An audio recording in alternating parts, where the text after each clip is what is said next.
Hi, in this training lesson we're going to look at adding a new argument step to the argument graph.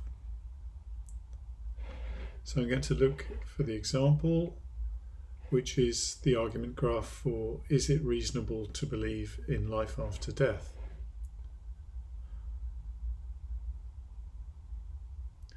So here's the final step of that argument graph in the lesson, and we're going to concentrate on this statement, people are reborn.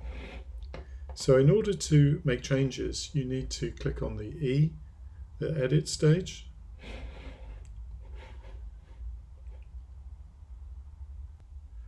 And we're going to add a new argument step that attacks this statement, people are reborn. Now for a new argument step, we're going to need some new statements. So we click on the statement button and that creates a new statement. And I'll write the text of the new statement in here.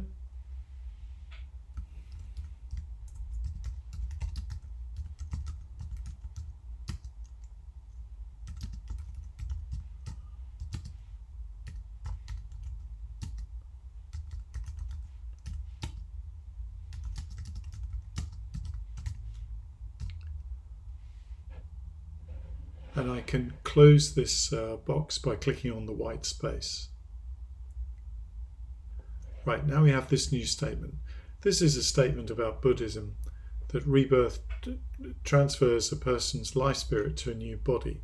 That's called kamic energy in Buddhist terminology. So I'm going to add a second statement.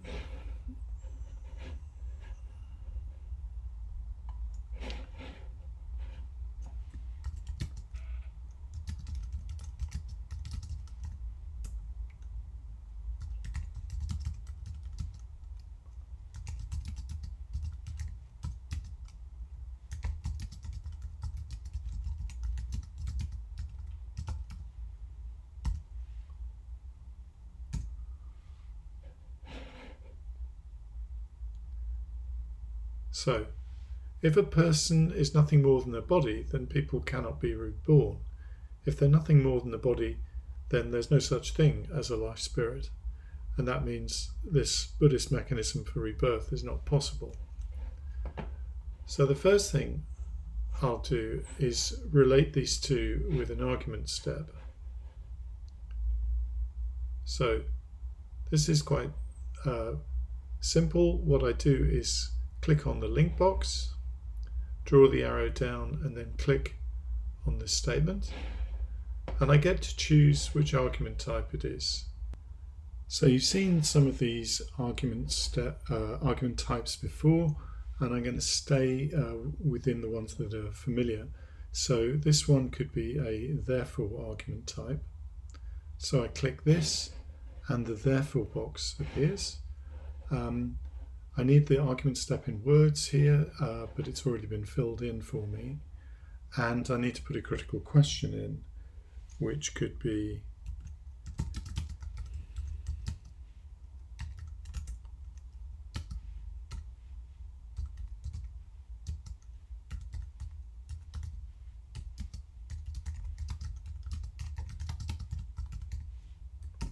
so we could use that as a critical question.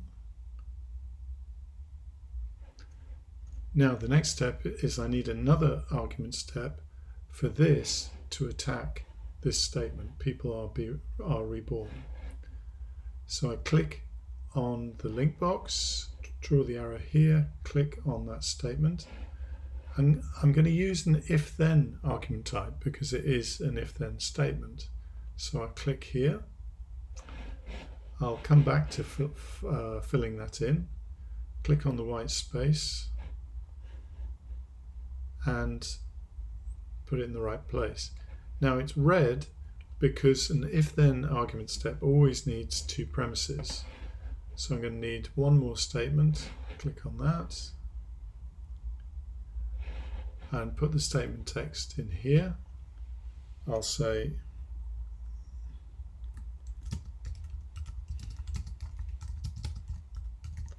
a person is just a body.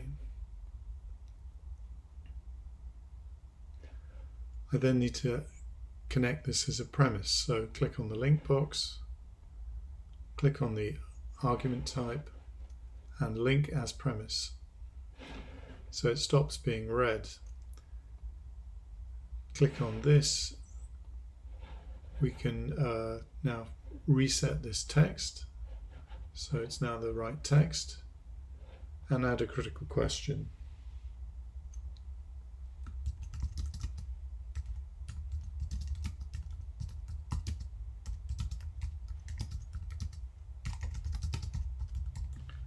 So I'll put that in there. The last thing I need to do is to click on this arrow and change it from pro to con. That means these argument steps attack the statement people are reborn. Now the statement becomes conflicted because it still has this pro argument supporting it, but that can be undermined, as we've seen in previous lessons. And then this statement will go red, it will be false. So this is how we add a new argument step, in fact 2 argument steps, to the argument graph. That's the end of this lesson.